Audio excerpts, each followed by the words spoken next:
today is dedicated to Black History Month, or I could say what I've learned from Black History Month. The first thing was a lecture that really got my attention, very emotional. Some of the audience were crying, to be honest. It was an ICNA event, and Ismail Abdullah, the speaker, was going into the atrocities of slavery. And like most of you, I mean, if you grew up in since kindergarten, we've heard about slavery. Right? I remember our kindergarten teacher showed us like a cartoon of like kids that went back in time, and then they saw MLK and I Have a Dream, and she told us, I love you all, whether you're white, black, brown, purple, yellow, pink, green, if you're rainbow, I love you all, you know? Trying to fight racism, basically. And since then, as early as elementary school, we learned about racism, we learned about slavery, we learned about the Native Americans, we learned US history, at least briefly. But this was in depth about slavery, and I honestly didn't know how bad it was, I'm being honest. But this was something that will stick with me forever. But one of the highlights for me this last month. Some of the pictures, I don't know how graphic we should get, but some of the pictures showed the bodies. I say bodies, as Imam al-Suman said, he says, we say bodies not because we see them only as bodies, but because they were seen only as bodies. We'll speak of police brutality and black bodies soon. The bodies were laid just the way you lay luggage, just as efficient as possible, just trying to stack them. They didn't care. Someone vomited, someone was sick, everyone else gets sick. If you're just too much trouble, they just throw you off the boat. And this might not be new to most of you, but seeing some of those images and hearing a lecture on that, it hit home, and it kind of made me rethink, some of the things that we complain about. So that was number one. And number two, again, most of you might know this, but maybe some of you don't. There was a good sizable fraction of the African slaves that were brought to the US that were in fact Muslim. Some say a third, some say 10%. I don't think it really matters. The point is it was a fraction. We're talking possibly 1 million people that came here as slaves that were Muslim. And among the many challenges they had, I mean all sorts of challenges, physical, mental abuse, all sorts. Some of the challenges they had was to preserve their identity, to be Muslim when their masters would not allow them to pray, or not allow them to read the Quran. Higher? That's why I asked, okay, no problem. Better? Higher? I learned that Malcolm X, sizable fraction of them are Muslim.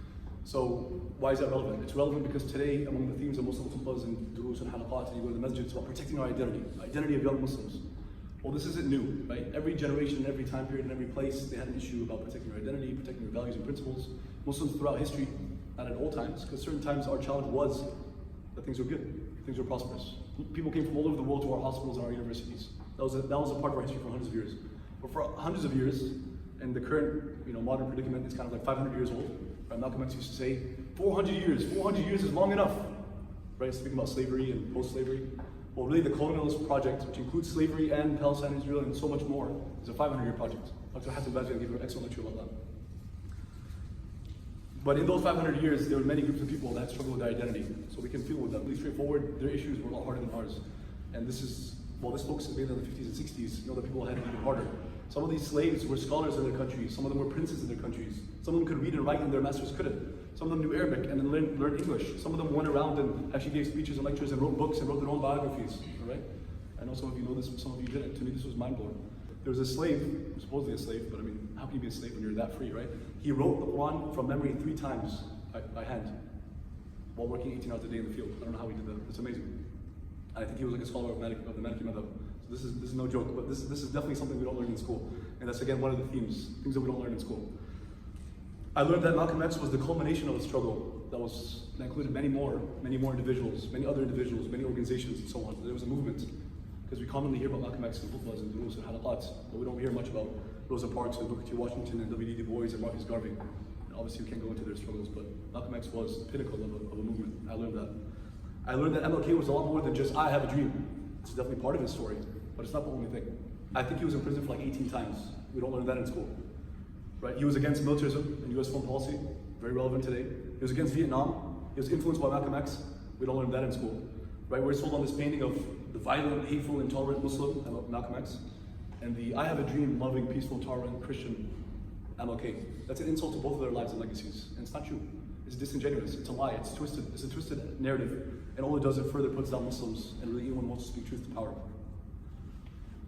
I love that there are parts of Muhammad Ali's life that aren't so well known. He's possibly the most famous person alive.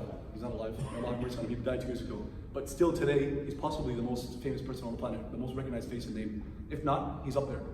I can probably say that he's the most famous Muslim in the history of America. That's no small thing, right? But there are parts of his life that aren't as well known. Everybody knows that he went to Rome, the Olympics, and represented the United States and won gold medal at like 18, 19 years old. Defeated Tony Liston and became the heavyweight champion of the world at 22. Got his title and heavyweight championship. his title and boxing license stripped away. Two different things, by the way. We'll get into that. Stripped away from him at 22.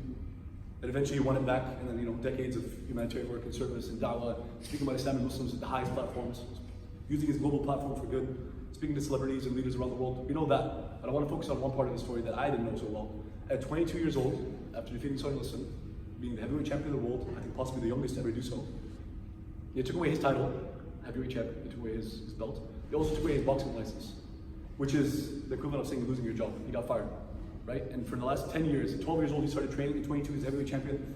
That's his career. That's his job. That's his source of income. That's his source of risk. That's how he pays the bills and takes care of his family. He lost that. It was a very easy decision, a very tough decision. All he had to do, and you guys know, when he said no to Vietnam, he wasn't going to pick up a gun and go and actually fight. No one would do that. No one would make him do that. He just had to wear red, white, and blue, and maybe dance a little bit and say a few words. How easy. And possibly even gain a bigger following and more money and more fame, and would set him up for bigger fights, and the rest would be made. This history would be made. They chose a much tougher option, which is tough at 22. Some of you guys are 22, so just try to put yourself in his shoes. He said no, and there's so much to unpack. There's so many wisdoms in him saying no and why he said no. So I'll try my best to do it justice, but it's really tough. From 22 to 25, he was fighting the draft, right? And believe it or not, at 25 years old, which is my age, he was here in Houston, Texas. He was going up against his most formidable opponent, toughest opponent, U.S. government. And eventually he wins 8-0 in the Supreme Court. Muhammad Ali versus the United States. It's amazing. But in those 3 years, he's almost flipping burgers at McDonald's. He's just doing jobs here and there, just barely enough to pay the bills. Right? He wasn't flipping burgers, but the point was he's doing whatever job he can get. So he struggled. And you might think, if anyone gave you the two options, struggle or sacrifice for 3 years, and then live 30, 40, 50 years of fame and money and generally good life, I think everybody would say that, would pick that option. But it's not that easy. Because in those 3 years, you don't know that it's going to be only 3 years. You don't know that it's going to end soon. You don't know what's going to happen. You just know that he had these two choices, and he made a really tough choice.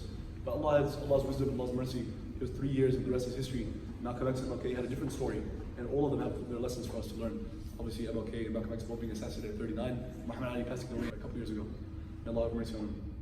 I also learned that as a result of the civil rights struggle, the US began expanding its immigration policy. Right? How is that relevant? It's very relevant. It couldn't be more relevant to us, this audience specifically here. And I know there are people that are black, white, Asian, Hispanic, etc. here. The vast majority of you, like me, your parents came here in the 60s, 70s, 80s, 90s, or onwards. And it's a direct result of the civil rights struggle that the US expanded its, allowed brown people and black people and people of color to come in, basically. People came from Pakistan and Egypt and India and Jordan, Indonesia, Nigeria, and so on. I also learned that slavery may have ended, but racism, oppression, discrimination did not end in the 50s, 60s, and 70s. Don't let people tell you it's just history. But that was a long time ago. Just get over it. Just forget about it. How about Alton Sterling, or Stephen Clark, or Tamir Rice, or Neil Wilson, or Botham Jean, or Trayvon Martin? He was 17 years old, he was returning home, and he was unarmed, and he was gunned down. And that's just one of many. And there's an analogy that's being made. People write articles about him and Emmett Till, which is decades before him, another young black kid, has his own story. It's disgusting. Look it up. If you've never heard the name Emmett Till, look it up. And police brutality is only one of the many issues that are plaguing our society. It's not just domestic, right? Police brutality is a domestic issue. There are issues on the global level. Palestine isn't liberated yet. I didn't know that Malcolm X actually visited Gaza. I knew that he traveled around the world and met with leaders. I didn't know that he visited Gaza, among other places. He recognized the twin evils of European colonialism, can include Zionism, and American dollarism, right? And MLK spoke about militarism, US foreign policy. It's connected. Nelson Mandela said that our freedom isn't complete without the freedom of the Palestinians. Pretty famous quote. And it's not just Palestine, because America's war machine has devastated countries all over the world. I love it. I absolutely love the fact that he said that I can't go to Vietnam. I can't fight over there because I'm Muslim. Allah would not allow me to go fight an unjust war. I love it. I don't know if anybody can tell me why, but I love it because today one of the biggest accusations and insults and just trash that's thrown at Muslims, which we hear over and over until we kind of absorb it, is that Islam is hateful, intolerant, that we're violent, Muslims are violent, and they love war. The most famous Muslim in American history did not fight the war, although it was very tough for him to do so, very easy for him to do so, to join. Did not because he's Muslim. Because Allah would not want me to fight over there. And the continuation of that quote was beautiful. He was called unpatriotic and un-American. Even the city that he was from, Louisville, Kentucky. I don't know Louisville, Kentucky, except because of Muhammad Ali. They named their airport after him. But at that time, they said, we want to revoke your citizenship. I have no idea what that means. To be honest, his ancestry goes back to before the United States was a country. His ancestry were slaves. But they said, we want to revoke your citizenship. It's trash talk, but it's psychological. The same city that said we want to revoke your citizenship named their international airport after Muhammad Ali. So, I mean, it's an honor. I don't think every president in the United States even has an airport named after them, so it's cool. But he said that I'm not going to join because I'm Muslim. So it's a good example for you. So when you hear, all the questions and criticism that comes your way, do your best not to internalize it, right? Don't let it get to you. Islam does not encourage us to join wars. Islam is a religion that encourages to be a part of the efforts of peace, and that war can be inevitable. So not the other way around. So he did not join the war machine. I learned about Imam Warith Muhammad, a name that I knew, but I didn't know much of his story. I learned this from Imam Wazir Ali and other leaders in Houston. They had great talks. Imam Warith Muhammad basically took up leadership after Malcolm X. He was the son of Elijah Muhammad, who started the Nation of Islam. Malcolm X split with him. I'm trying to keep it brief. Malcolm X split and then passed away soon afterwards. Imam Warith Muhammad, for decades later, he led what they call the Black Muslims. He oversaw the biggest mass conversion of people to Islam in the history of America. Possibly the greatest mass conversion of any religion to any religion. But importantly to us, to Islam. About 1 million people possibly. Right? Imagine teaching 1 million people how to make wudu and how to pray. That's like, and it's worse, they weren't Christian. We have to teach them like, okay, now you're Muslim, well now we pray, we fast, we do this. No. They thought they were Muslim. But you know that they weren't so. And then they had understood that they weren't, but that's confusing. And now he has 1 million people, no internet, no social media, and he needs to teach them wudu and salah and all the basics. People that thought they were Muslim, that had already been tricked, and then tricked again, and now he needs to teach them the truth. Can you imagine being in that situation? Imagine having the responsibility of there's 1 million people he has been to, like Imam Muhammad and Malcolm X, had traveled the world. They'd seen scholars in Egypt and Saudi, and they went to Palestine, and they visited Pakistan, and they got the global picture, they don't understand what Islam is. They understood Quran and Sunnah, and these are people that have been, for hundreds of years being persecuted in the US, and they wanted Islam because this is gonna clean them up personally, and as a society, it's gonna give them a source of values and principles, and it's gonna help them go up against their oppressors. And they also recognize that Islam is kind of like the true religion, the original religion, where we said a third or a fourth of slaves were Muslim. So they believed in it strongly, but they weren't that educated on Quran and Sunnah. So he had the responsibility of teaching 1 million people about Islam, even the basics. Imagine that, for decades. And he's considered one of the Imams, and not the Imam of America. Amazing. I didn't know much about this story. So what's the point of talking about all this? What's the point of talking about Black Lives Matter, or Palestine, or Israel, or Black History Month, or Muslim Black History Week? What's like? It might be fun and cool to some, it might be boring to others, I don't know, everyone has their interests. I always like history. What's the actual purpose? Is there something deeper? Is it just certain names and stories and history and dates and cool quotes, Muhammad Ali quotes? And some of his videos are, even from decades ago, are viral today, millions and millions of views. And they're still super relevant, right? He was a da'i at the highest level, right? One of the top da'is of the 20th century. In addition to being the top athlete of the 20th century, right? The most famous Muslim American. So it's exciting, right? There's a lot of accolades and a lot of great hashtags, trending hashtags, a lot of cool quotes. But it's got to be more than that, and it is. One of the famous quotes at that time was, "Black is beautiful." I found this interesting. I was like, okay, I get it at the surface, but I always wanted to understand it better. I'm like, a black leader is speaking to a black audience saying black is beautiful. If it's a white leader or when I say black and white, anyone else, right? Speaking to an audience of anyone else telling them black is beautiful, I can kind of get it. But why would a black leader tell a black audience black is beautiful? And they're like, Everyone get what I'm saying? It doesn't make sense originally, but there's a reason for it. The concept is called internalized racism, right? And the bridge and the analogy, the parallel is internalized Islamophobia. So it is very relevant. It's not just the 50s and 60s, right? When you're oppressed for so long, when you're insulted for so long, when you're under the boot for so long, you eventually kind of, at least a good chunk of your community, if not everyone, starts internalizing that hate and that fear and that toxicity. You start accepting it, right? It's not so politically correct to talk about it, but I gotta go into this. There's a good number, and this is not come back to them saying, there's a good number of blacks at that time that still had the slave mentality. Remember, slavery had ended, 50s, 60s, 70s, their issue wasn't slavery.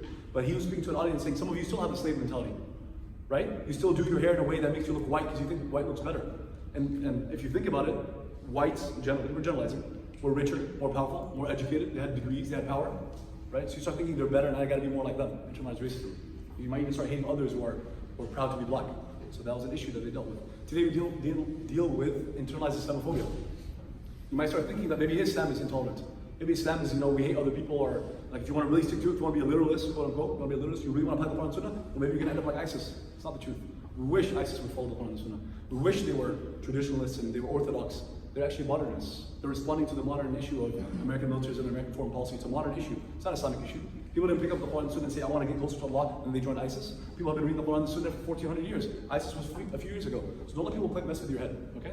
What they're doing is unacceptable. But really what's happening is that there's two small groups and they're just responding to each other. And 99.something% of people in the world, Muslim and non-Muslim, in the US and the Middle East, were the victims, all right? So there's the Trump and the Trump supporters and the Islamophobes on the left and the right.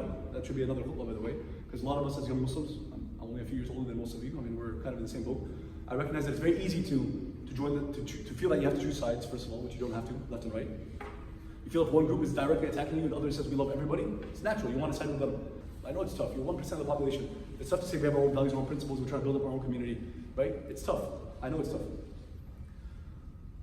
But internalized Islamophobia is real, right? I've seen it in the Middle East and I've seen it here. It's very common for Muslims to not feel loud and proud about their faith, feel that they're afraid to do so. And that is basically the theme of this khutbah, or one of the themes, my parting message, is be loud and proud about your faith. You really have a few options. This is the reality. You can put your head in the sand, you can act like nothing's going on. You can, unfortunately, I'm gonna be real with you, and I've seen it with my own eyes, people I've grown up with, people that were Muslim, practicing, members of the Quran and everything, and I'm sure every one of you has heard of the story or knows a friend that have decided that leaving the faith is the best option for them. May Allah protect us all, and may Allah make it easy for them. They're probably struggling with something. Somebody's mother could have died. They might speak about, this is from my experience, someone could speak about atheism and say, well, do you really have proof for God's existence? And then I start like debating them with God's existence, and if you want, there's plenty of videos on YouTube with great content. But they might say that, but the real issue was that their mother died and they don't know how to deal with that, because it's sad, it's tough. Somebody's sick in their family, right? Or they heard some Imam or some scholar say something that was true, just it was unacceptable for them. And maybe the scholar was right and maybe they were wrong. Both happens, they're human beings.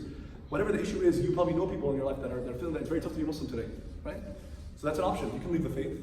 That's the reality, right? Obviously, I'm not encouraging you to do so. Nor putting your head in the sand. The third option, be loud and proud about your faith and inspire others to do so. Allah has the picture and we have the pixel. It's one of my favorite quotes.